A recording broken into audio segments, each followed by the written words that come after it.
a lot of attendees of last week's immigration meeting are changing their stories, but not Senator Dick Durbin, who said from the beginning that you know who launched into a racist rant before asking why we don't get more immigrants from Norway. Here to tell us more is Senator Dick Durbin, welcome, who joins us from D.C. So, hey, Senator, I mean, you were in the room when it happened. Does it matter whether it was a whole or house? Isn't it more important what the meaning behind it was? Certainly. I think you put your finger on it. A lot of my colleagues who were in that room, 2 senators and now the Secretary of the Department of Homeland Security, can't remember what the president said. I can't forget what the president said, because he said in terms that were explicit that his view on immigration in America was that we would favor some countries like Norway and the Europeans at the expense of Africans and people from Haiti. It was clear to me what the president was saying. Senator, we should let our audience know that based on Twitter reports, over 100 rabbis and Jewish leaders are currently marching to the Capitol Rotunda to defend Dreamers and demand a clean DACA bill. That's what you're hearing in the background. The noise that we're hearing singing in the background. I can't hear anything. Okay, I just said that's what it is. Oh, yeah. Okay, sorry. Yeah. So let's get to this question then. Senators Tom Cotton and David Perdue, who were also at the infamous meeting, are now denying that Trump used that word. So basically they're calling you a liar, Senator, because Cotton said the difference is I'm right. They're calling you a liar. How do you expect to have a bipartisan deal when one senator in the United States Congress is calling another one a liar? Well, listen, I stand by my words, every word that I've spoken about that meeting. I understand that politics is not beanbag. You better have a tough mental hide if you want to be part of this business. But my colleagues are wrong, and they know they're wrong. So they're liars. I'm not going to use that word. I'll use it.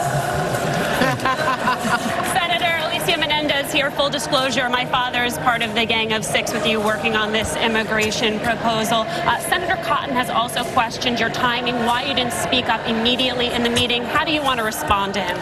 I think the thing that's important to say is that after the president made the worst part of his remarks, my colleague, Senator Lindsey Graham, Republican of South Carolina, sitting just directly next to the president, turned on him and said what he did was wrong and what he said was wrong, and did it in the most explicit way using the president's own word, which some have forgotten or some can't remember. So he did answer him. Each of us had our opportunity, but he led the way, and I'm very proud that he did. Let me just a follow-up question on that, because Lindsey Graham was on the show. He seems to flip-flop when it comes to the president. I'm not so sure that we can rely on his word. He went in there thinking he was going to influence the president. Other people got to the president. Everything went crazy. I don't know what to make of that. Well, I know the forces that are at work within the White House.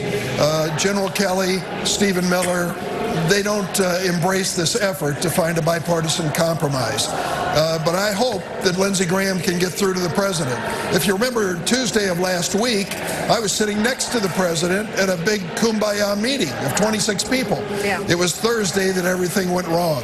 Lindsey Graham's hopeful we can return to the Tuesday Trump. Senator Durbin, this is Meghan McCain. You have a history of misrepresenting statements from private White House meetings, and some say that you've actually done more harm than good to the DACA deal by revealing what Trump said in his private meeting. Do you think that's true? Well, I can tell you what you hear behind me are the voices of democracy, demonstrators who are on Capitol Hill willing to be arrested in a nonviolent way for the DREAM Act. I believe that the strength behind this, the energy behind this movement to help these dreamers and DACA protected is stronger than ever. You're trying to get support with Republicans as well. There's a lot more support with Democrats than there are Republicans on DACA, which is why Democrats were trying to speak with President Trump. And I think that's the argument, that you've possibly done more harm than good with Republicans. But I think, honestly, you're going to see before the end of the day more Republicans stepping forward and saying they don't agree with President Trump's views on immigration. I don't believe those views represent America. I certainly don't believe they represent the views of majority Republicans. Certainly, your father was working long and hard with me and others for a comprehensive immigration reform bill. I know where his heart is, and it isn't with the expressions that were given to us by President Trump. Yes, and with all due respect, I know where the heart of people like Tom Cotton is. I don't think we're ever going to win him over. Right. Senator Durbin, this is Sunny Hostin. Yesterday, DHS Secretary Kirstjen Nielsen said under oath that she didn't hear Trump say either bleep hole or bleep house. Cory Booker said that her amnesia makes her complicit in Trump's racism. Do you agree with that? I don't know how you could miss those words spoken by the president. I mean, to think we were in the Oval Office of the White House of the United States and the president was saying these things explicitly, repeatedly, and these people cannot remember they were said. I'm never going to forget them. Yeah. I mean, in my former career, that would be perjury. A week ago, though, Trump wanted a bipartisan bill of love, and he seemed willing to sign anything you put on his desk. What do you think happened? Do you think General Kelly or Stephen Miller is to blame? I think his staffers have talked him out of that position, and I hope he'll return to it. What he said on Tuesday was encouraging, and what he did on Thursday was very discouraging. It's his decision as to whether or not he wants to prove that he has the right position on immigration by coming forward and embracing this bipartisan agreement. Senator Durbin, are Democrats willing to shut down the government on Friday over this DACA deal? I didn't run for the Senate to shut down the government, but I will tell you something. We need to do that DACA, the DREAM Act, this week before we go home. And I'm going to work hard every single minute of every day. I'm leaving here to go to another bipartisan meeting, which is trying to speak to the same subject. I'll attend every meeting I can that is realistic and wants to reach this goal with us. Senator Joy Behar back. Do you think the president has any grasp on immigration policy? He didn't seem to know what a clean bill was last week. Well, I think he understands the dreamers. You know, I've only spoken to him 4 times since he's been president, and most every time has been about the DREAM Act. And he said, don't worry about the kids. We're going to take care of those kids. The love. Remember the love? Yeah. I remember the love. Yeah. And so I think he understands they're in a special situation. Senator, 800,000 young people, their lives hang in the balance, their friends, their families. What is the chance that Congress is going to be able to get this done for them? I think there's a good chance because 80% of the American people agree with us, Democrats and Republicans. 60% of those who voted for President Trump agree with what we're trying to do to help these DACA-protected young people.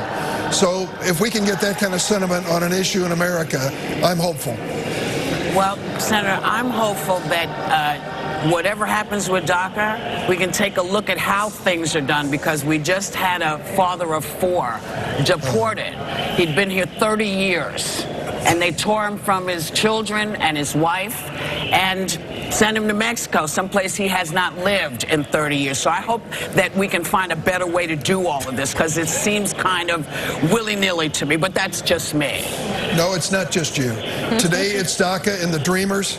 Tomorrow it's comprehensive immigration reform. Let's get this right for America. That man was no threat to our security. He certainly wasn't a terrorist. To tear apart his family at this point makes no sense at all. What kind of country are we living in, for God's sakes?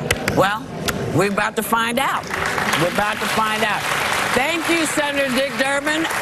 Good to see you, man. And, you know, glad to see all those protesters. We'll be right back. Me too. Thank you.